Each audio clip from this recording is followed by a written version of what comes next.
Hello everybody, here we go. We got the growing mold problem here that we did already. I promised you guys I'd make a little video of how to find the intersections on the calculator. So here we are. So we're gonna look at the growing mold. We'll look at the snake population. We'll look at more than one example. We'll do it like twice, all right, 2 or 3 times, and make sure you guys got it. So if we're looking at the growing mold, we have question part B, and then we have question number 4, which says, on which day will the area reach a total area of 64,000? All right, now on one of the videos, I did this on Desmos, and now I'm going to do this on the TI-84 graphing calculator, and let's go from there, all right? So we have to first establish that these are going to be two equations, right? So when will the area, on which day, so I don't know which day, so D is the unknown, and will it reach 6400? So we know our output, right? So our output is 6400. So we have these two equations here. Y sub 1 equals the equation of the function that I came up with from this problem, and y sub 2 equals 6400. All right, so let's see what the calculator looks like. If you're not sure how to get the calculator, again, I made a video already on how to find that calculator on the NJSLA website.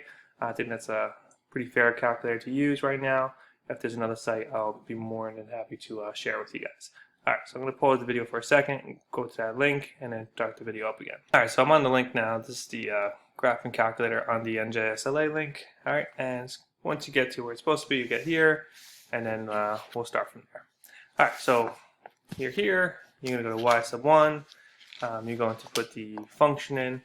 Alright, again, I'm on the growing mold function, growing mold example, and the equation is y1 or y sub 1 equals, we have 50 times 3, and I'm going to do caret to the x power. Alright, so that's that right above the division sign is that caret, and that's how I get my exponent. So I have 50 times 3 to the x power.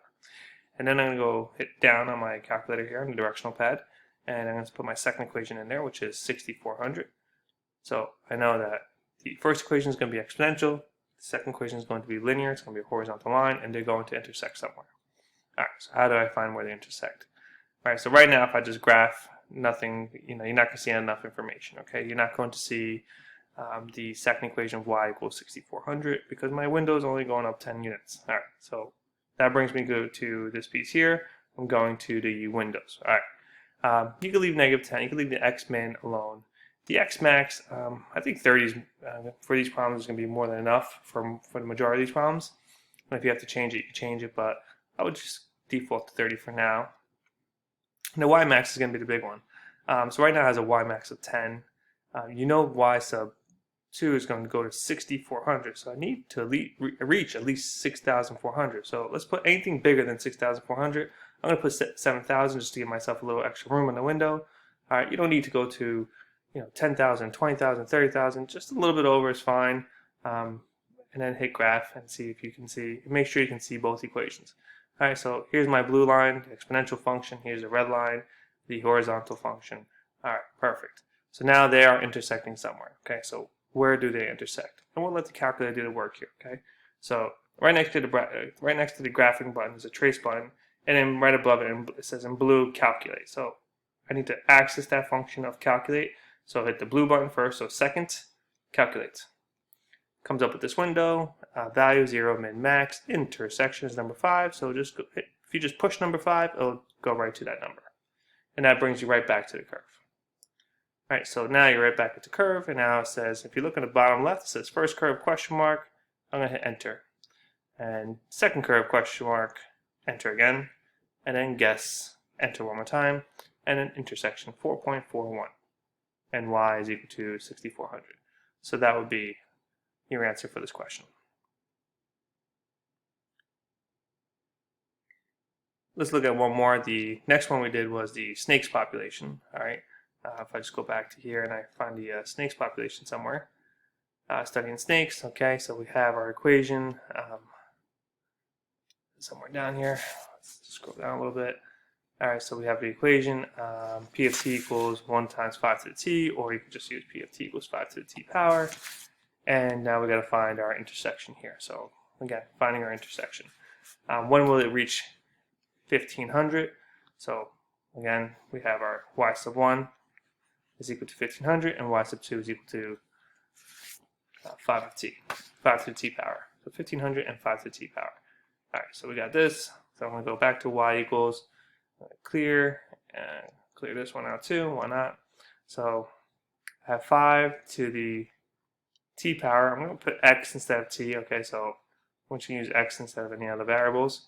And then 1500, and those are my two equations. Alright, so y sub 1 is the first equation. You could put 1 times 5 to the x power. It's not going to make a difference.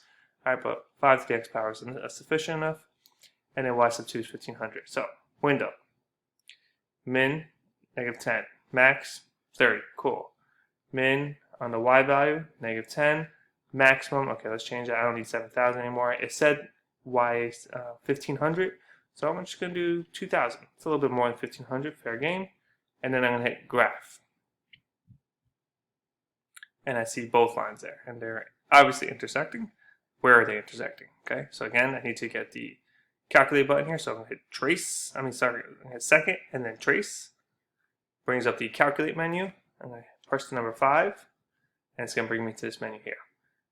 On the bottom left, you should see now the words first curve, question mark. Just hit enter, won't matter. Second curve, question mark, enter, and then guess. Enter again, and there's your 4.54, ... That's sufficient. Alright, so that's how you find your intersections using the TI-84 calculator. State testing will have this calculator on there for you guys.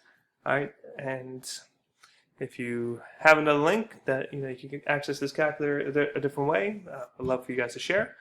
Otherwise, hopefully this helps. See you guys soon.